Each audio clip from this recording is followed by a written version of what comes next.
খবরদার আমার মেয়ের নামে একটা উল্টোপাল্টা কথা বলবি না। এই গ্রাম যে তোর নামে হয়ে গেছে, তার কি প্রমাণ আছে? প্রমাণ? এই দেখ প্রমাণ।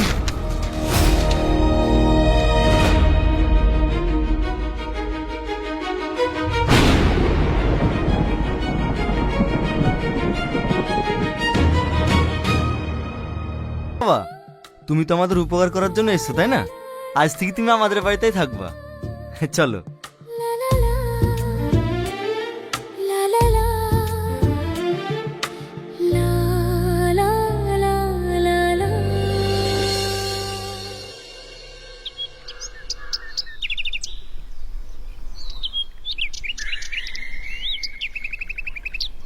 ওগো, স্যারকে খেতে দাও।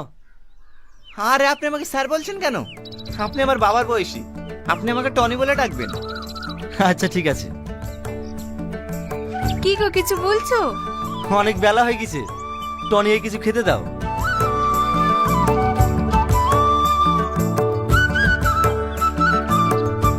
বাপ তুমি এখানে বসো, আমি তোমার লেগে খাবার নিয়ে আসি।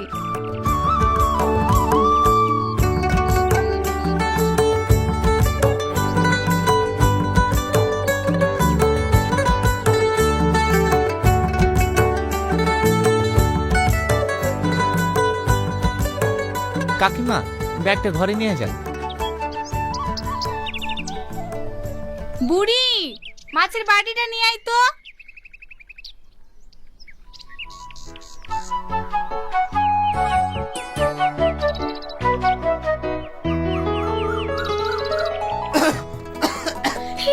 পানি খান।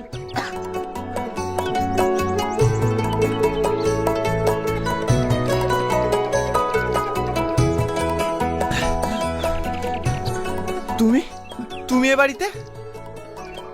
এইটা আমাদের বাড়ি। ও, বলছি আমাকে ক্ষমা করে দিয়েন। কিসের ক্ষমা?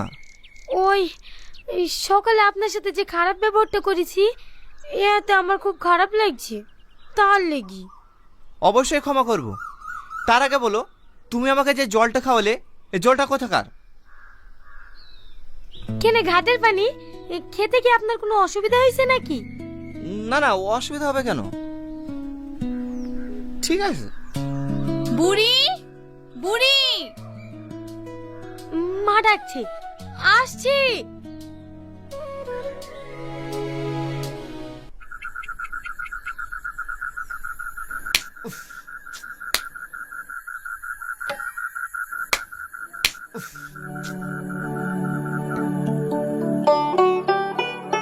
মা, ও দেখো কলকাতার বাবা বসে আছি, এখনো ঘুমাইনি। ওরা সব ঠান্ডা ঘরে ঘুমায়, আমাদের এই ঘরে ঘুম আসে? মা, তালের পাখার ঠান্ডা হাওয়া বাবুকে দেখলে হয় না? তুই ঠিকই বলিস বুড়ি, বেচারা গরমে কষ্ট পাচ্ছে। যা পাখাটা দিয়ে গা।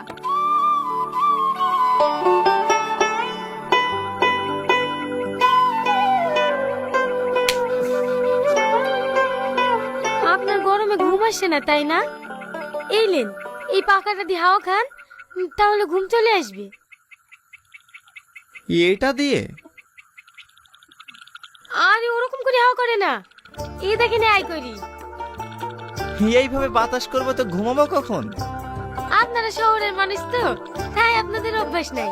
আমার মা আমাকে সারা রাত হাওয়া করে, আমিও ঘুমাই, আমার মাও ঘুমায়। কি একটু অসুবিধা হবে? এই 7 দিন তো দেখতে দেখতে কেটে যাবে। যাও, তুমি ঘুমিয়ে পড়ো।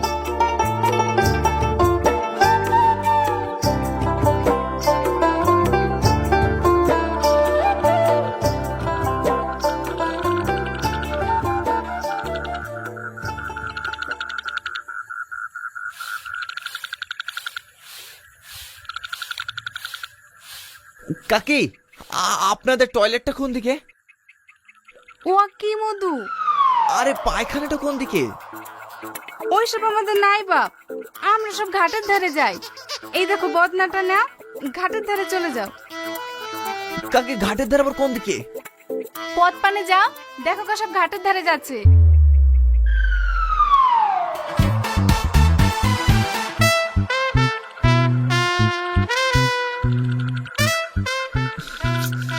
দিকে যাবো বুঝতে তো পারছি না, বিশাল বেকায়দায় পড়ে গেলাম যে। সালমা, দাঁড়াও দাঁড়াও দাঁড়াও দাঁড়াও, আমার খুব ইমার্জেন্সি পেয়েছে। কোন দিকে যাবো? দেখতে পাচ্ছেন না অনেক জায়গা পড়িয়েছে, যে কোনো একটা আড়াল দেখে বসে পড়েন। ওই ঝোপ ঝাড়ে সাপ টেপ নেই তো?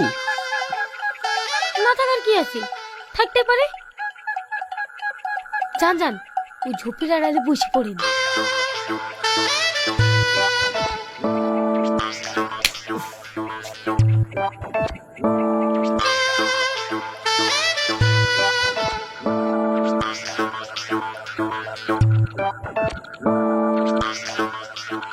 এই সামনে কোথায় বসতেছিস? যা সজ্জা।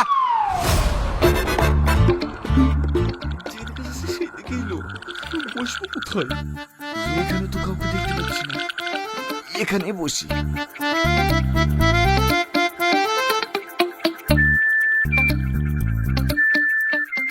কে রে শালা? আমার রাইফেল হ্যাক করছি, শহর কিনতে কি? আরে বাবু আপনি এ রাইফেল কো পায়খানা ফেরে? যান যান, ওইদিকে যান। আমার আর কোথাও যাওয়ার জন্য নাই, এখানে হয়ে গেছে। হ্যাঁ তাইতে বলছি তো গ্যাস কিসের। ঠিক আছে ঠিক আছে, বসেন।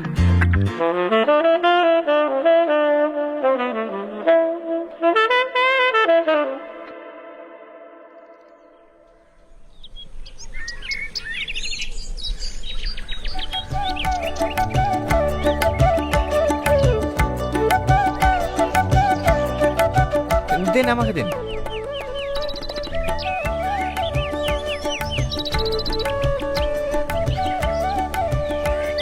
আপনারা থাকেন, আমি আসছি। ঠিক আছে যাও। মোড়ল মশাই, ছেলেটা সত্যি খুব ভালো, তাই না? একদম ঠিক বলেছি, শহরের ছেলে হয়ে এত ভালো মানুষ হবে আমরা ভাবতেই পারিনি।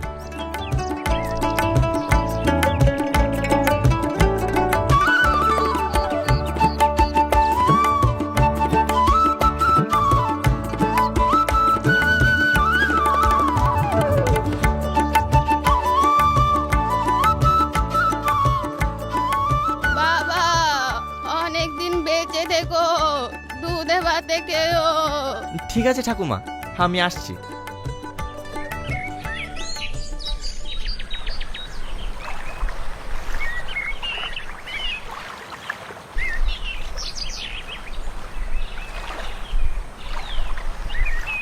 আপনি আবার ঘাটে কার জন্য পানি নিতে এসেছেন? ওই শাহিদা কাকির জন্য, বয়স্ক মানুষ তো, জল নিয়ে যেতে খুব কষ্ট হয়, তাই আমি আসলাম। আপনি কত ভালো মানুষ, গ্রামের সব মানুষের উপকার করেন। তুমি ঠিকই বলিছ, টনি যে শহরের ছেলে এটা বোঝাই যায় না। আরে না না, মানুষ এই মানুষকে ভালোবাসবো, এটাই তো মানুষের ধর্ম। তোমার হয়ে যায়নি সালমা? চলো।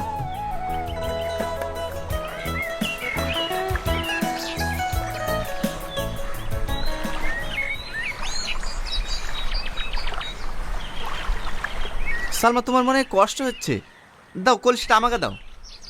না না, আমার কষ্ট হচ্ছে না, আপনারই অভ্যাস নাই। আমাকে দিন, আমি নিয়ে যাচ্ছি। আরে না না, ঠিক আছে ঠিক আছে, চলো। আচ্ছা, এই গ্রামে আপনি আর কদিন থাকবেন? আর 4 দিনের মধ্যে চলে যাব। 4 দিনের মধ্যে চলে যাবেন? আপনি যেভাবে গ্রামের মানুষের সাথে মিশে গিয়েছেন, আপনি চলে গেলে গ্রামের মানুষের সবার কষ্ট হবে। তাই বুঝি? শুধু গ্রামের লোকেরই কষ্ট হবে, তোমার কষ্ট হবে না বুঝি? হ্যাঁ, আমারও হবে। তাই নাকি? তাহলে এই গ্রামে বিয়ে করে থেকে যাই, তাহলে তোমার আর কষ্ট হবে না। কি আপনিও না? আরে না না, মজা করলাম।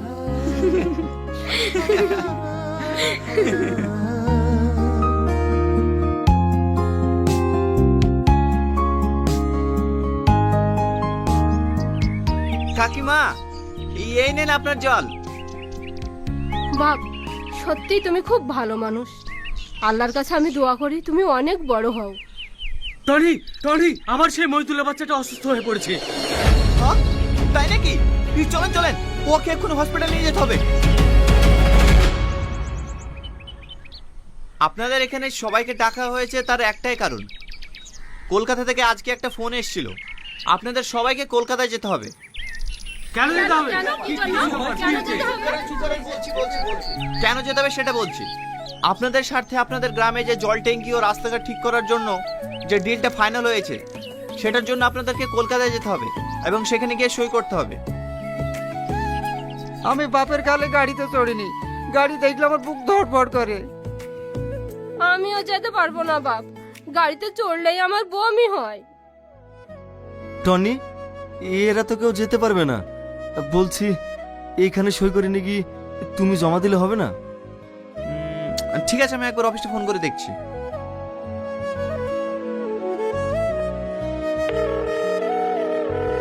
Hello sir. স্যার এরা গ্রামের মানুষ তো কলকাতায় যেতে পারবে না বলছে স্যার সইটাই এখানে করে নিলে হবে না? Thank you sir. Okay sir. হ্যাঁ স্যার বললে হবে। আপনারা সবাই একে একে এসে এখানে সই করে দিয়ে যান। সই করলে কোনো অসুবিধা হবে না তো? এই, তোকে সই করতে বলছো, সই কর। আমি সই করতে পারবো না, আমি টিপ দিতে পারবো। কোনো অসুবিধা নেই, এইখানে টিপ দেন।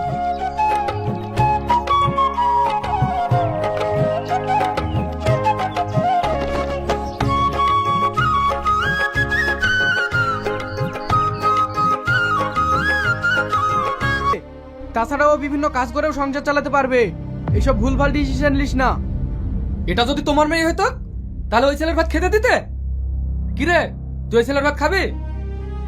না, আমি ওর ভাত খাবো না। ওর যেহেতু চাকরি নেই, আমি এইভাবে কষ্ট জীবন কাটাতে পারবো না। ঠিক আছে, কাল মরল ডাক, আমি আমার মেয়েকে ছাড়িয়ে নেব।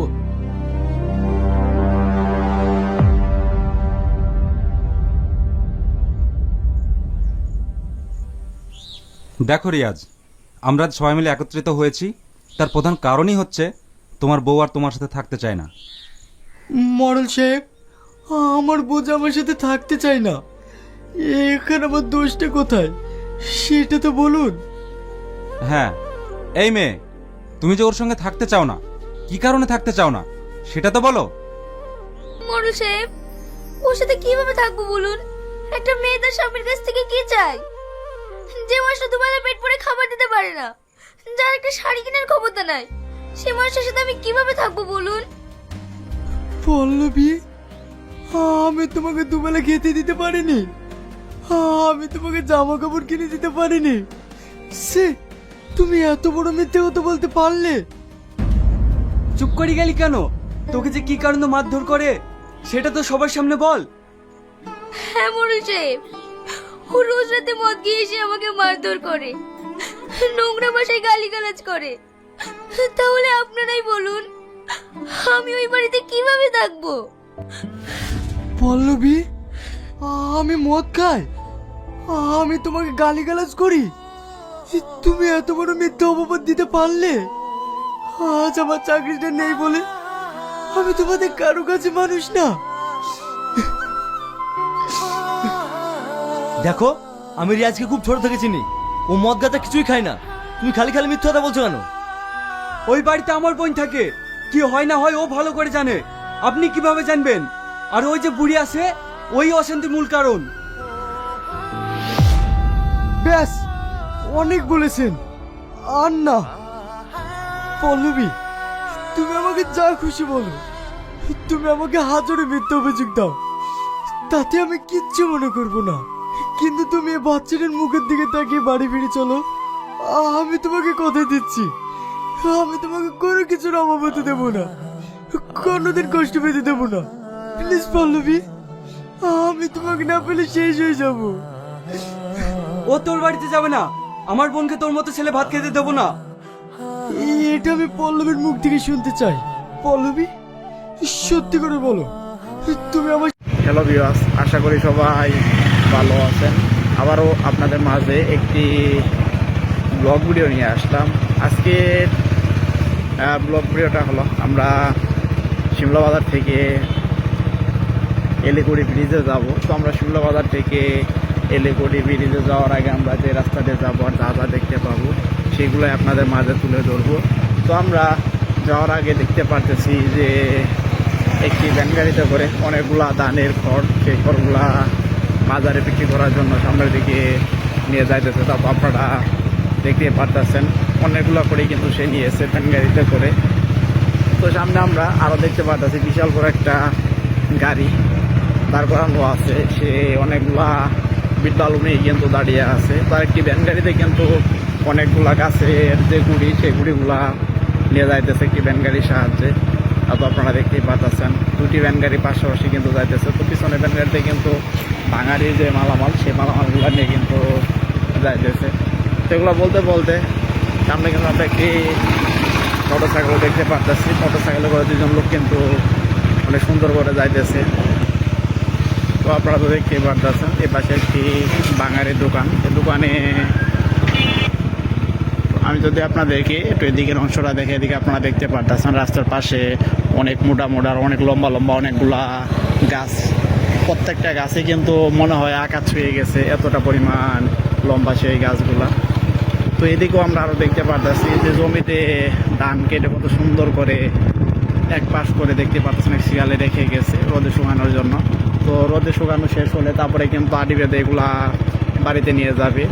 তো আমি যদি এদিকের অংশটা আপনাদেরকে দেখাই, এদিকে আপনারা দেখতে পাচ্ছেন রাস্তার সাইডে কত সুন্দর করে এক সিরিয়ালে অনেকগুলা কাঁঠাল গাছ লাগানো। তো প্রত্যেকটা কাঁঠাল গাছে কিন্তু আবার দেখতে পাচ্ছেন নতুন পাতাও কিন্তু বের হয়েছে। তো আপনারা তখন পর্যন্ত যারা আমার ব্লগ ভিডিওটা দেখলেন তাদেরকে অসংখ্য ধন্যবাদ। আবারও দেখা হচ্ছে আপনাদের মাঝে পরবর্তী কোনো ব্লগ ভিডিও নিয়ে।